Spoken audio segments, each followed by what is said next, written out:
Hello friends, and welcome to another Nostalgia Talk bonus. Once again, I'm looking back on TV episodes with a holiday theme. I did a lot of these look-backs last year, mostly out of boredom during the SAG-AFTRA strike, and I actually had a really great time looking back on them. So in my spare time, when I have any, I'm going to keep that going, and with Easter coming up, what perfect time.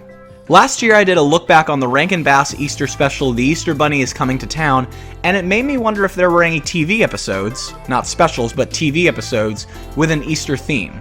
I didn't think there were because the date of Easter changes every year, but I did find one. During its 6th and final season, the Fresh Prince of Bel-Air did an Easter episode. I shouldn't really be surprised because on the show it's established that the Bankses are a family of churchgoers and Easter is a religious holiday. And the episode does focus very heavily on religion, mixed in with some of the fun things that we think about when it comes to Easter. So let's begin. Will comes into the house and says to Hillary and Uncle Phil, "Guess what I got here?" as he shows them a rabbit, which Hillary correctly guesses after he shares it with them.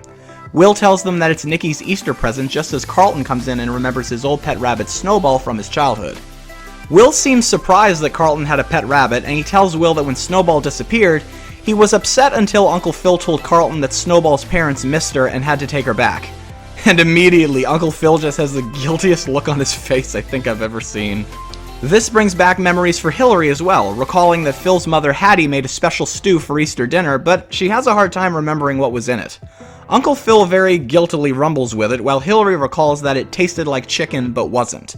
Carlton then has memories of Hattie's stew and recalls how much he enjoyed it, suggesting to their butler Jeffrey that he make the stew for their Easter dinner. Jeffrey looks at the rabbit and says, "Don't tempt me." After the theme song, Carlton practices his singing with a very heavy performance of Let My People Go, and Will tries to compete with him by turning the song into Let My Cousin Grow. However, Ashley is very confident that she's going to get the Easter solo at their church, which Carlton scoffs at just as Uncle Phil returns home from a game of golf with Reverend Sims, played by the one and only Shaft himself, Richard Roundtree. To try and guarantee that the solo goes to her, Ashley compliments the Reverend on his outfit. Carlton gives Ashley a hard time for sucking up to him, but then we learn that Carlton's one to talk, as Reverend Sims thanks Carlton for the gift of a sweater. However, Reverend Sims knows that Carlton and Ashley are both sucking up to him to get the Easter solo, so he very subtly tells them that the final decision on who sings the Easter solo isn't made by him. Carlton says, "Now I'll have to buy another sweater." After Carlton and Ashley take off, Reverend Sims questions why Will hasn't been at church recently. Feeling awkward, Will lies to the Reverend that he's been in the back just as Aunt Vivian shows up and greets Reverend Sims, telling him that as a thank you for getting the kids involved in church activities, she baked him a pie. Reverend Sims is very happy to hear this, as seeing the kids get involved in church activities has filled the void in his life since his wife passed away. But seeing as it doesn't interest Will, Vivian asks the Reverend to help Will get involved. But Will still tries to come up with excuses to stay out of it. Reverend Sims tells Will that Vivian is going to help out the church with their youth center's fundraiser the next day, and he invites Will to help out with decorating. Will still tries to get out of it, but is tempted once Reverend Sims tells Will, the ladies would love having a strong young man to help round them out. Once Will arrives at the church, he realizes that the ladies Reverend Sims was referring to are actually senior citizens, who immediately find Will charming, but Will feels a little awkward. So he once again tries to get out of it, but the ladies are a bit too smart for Will. Back at the Banks mansion, Will tells Uncle Phil how awkward he feels about being around these older women who pinch him every chance they get, as Nikki is already loving the pet rabbit that Will got him, who is named Hare. Nikki says, "I'm going to keep him forever," as Will responds, "Unless Grandma Hattie pulls another Fatal Attraction." Seeing how much Nikki loves Harry, Will helps him out with caring for him by making him dance. Uncle Phil acts more seriously about it, explaining to Nikki that having a pet comes with its own responsibilities, as Jeffrey listens and says, "Just don't expect a thank you." At the church, while Will still feels a bit awkward around some of the ladies, he does get along very well with some of the others, mostly because they brought in cookies. But the ladies start to battle over whose cookies Will really likes. Will breaks it up by asking them to hold the ladder for him while he puts up more decorations, but while he's focused on that, the ladies pinch his butt.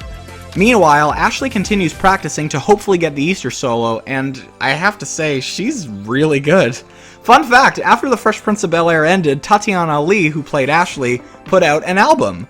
I have it on my phone and on a CD. I'm actually looking at it right now because it's in my little recording room with me, and I really like it. There's even a song on it that features Will Smith. Anyway, after her audition, Carlton looks at Ashley with a smirk and says, "Nice try." Carlton attempts to start his audition without his lyrics sheet, but trips on the way. Once the organ player begins Carlton's audition, he says to the choir master, "Make a note, unruly," pointing to Ashley. Carlton officially begins his audition with "Michael, row your boat ashore," and after the first verse, he turns it into something more of a Broadway performance. Ashley is not amused, but the ladies in the church seem to be really enjoying it. Even the choir master doesn't look impressed. As Reverend Sims counts the money made from the fundraiser, Vivian commends him on what a great job he's done, and the Reverend commends Vivian for helping, adding that he hasn't enjoyed working so closely with someone in a long time.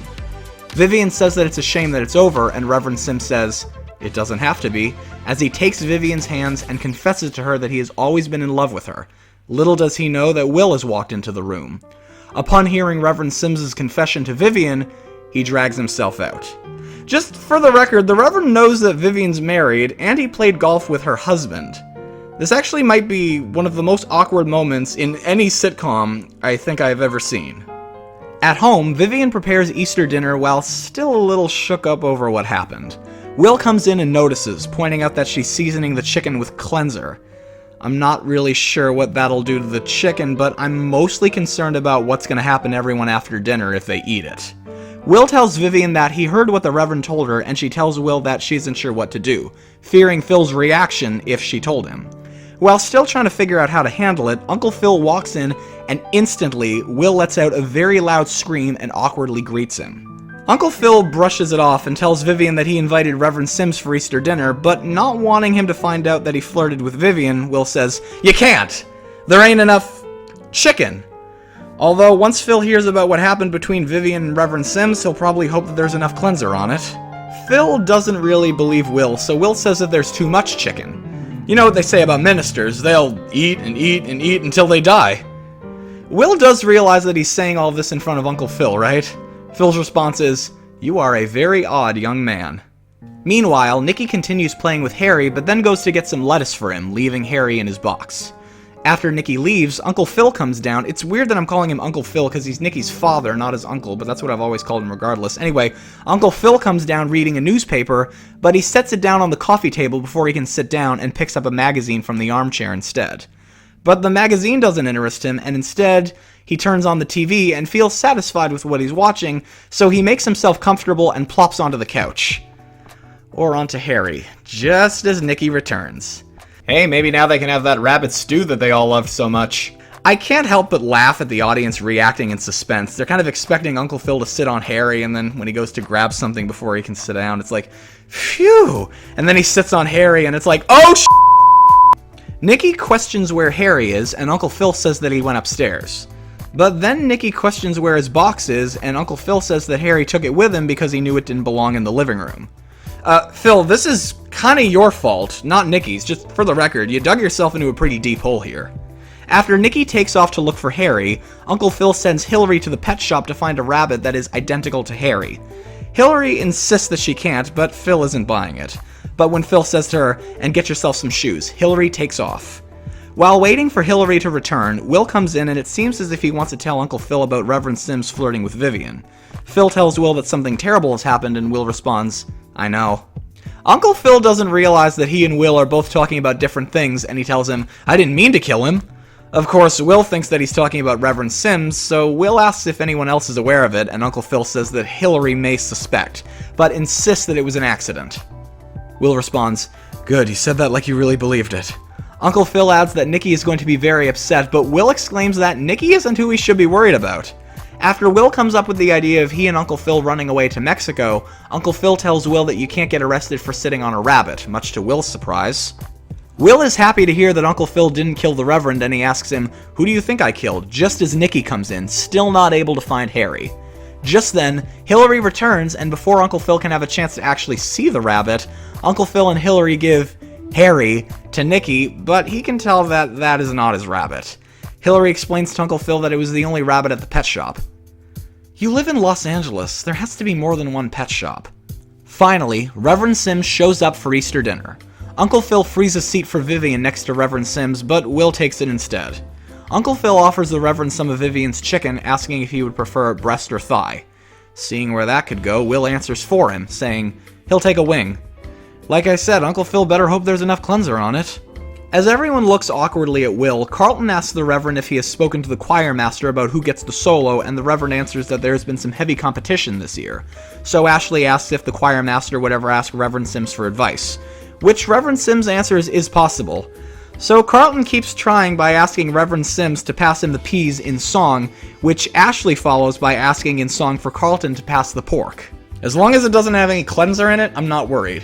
After Carlton sings that he wants boiled potatoes, Will grants him his wish by throwing one at him to shut him up. But that doesn't stop Carlton, as he thanks Will in song.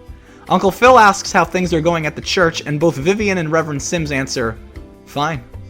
Vivian steps out for a moment, but the Reverend meets her in the kitchen and apologizes for flirting with her, explaining that he lost his way after his wife's passing. But Vivian very strongly tells Reverend Sims that she feels uncomfortable, so Reverend Sims takes off. After the Reverend leaves, Uncle Phil comes in and Vivian lies that an emergency came up and he had to leave early. Uncle Phil asks Vivian if she's okay, and now that the Reverend isn't in the way to hit on Vivian, she smiles and tells Uncle Phil that she's okay. As they head back to the dining room, Nicky stops them and asks why Hare changed his color for Easter, as Uncle Phil had told him. Phil's answer is, "You remember in The Lion King when Mufasa," but then Nicky realizes what's really going on and he asks Phil, "Did you sit on Harry?" Uncle Phil confesses, but Nicky doesn't seem upset by it, saying, "Death is a natural part of life." Wow, for a child, he's handling it really, really well. Finally, the Easter service at the church. In Reverend Sims' sermon, he asks for forgiveness from those he has offended, looking at Phil and Vivian, finishing off with the Easter hymn, performed by both Carlton and Ashley. However, the choir continues to cut them off. Carlton and Ashley see their game, and at the points where they would be cut off, so like they're singing "This Little Light of Mine," and then the choir would go, "I'm gonna let it shine." So Carlton and Ashley pause for the choir to sing, so they would sing "This Little Light of Mine," but they just hum along instead until the end of the verse, and everyone in the church joins in as well. And there we go, Fresh Prince of Bel-Air, Hare Today is the name of the episode. I hope you enjoyed listening to me talk about it as much as I loved looking back on it. So have a happy Easter, and I'll see you next time.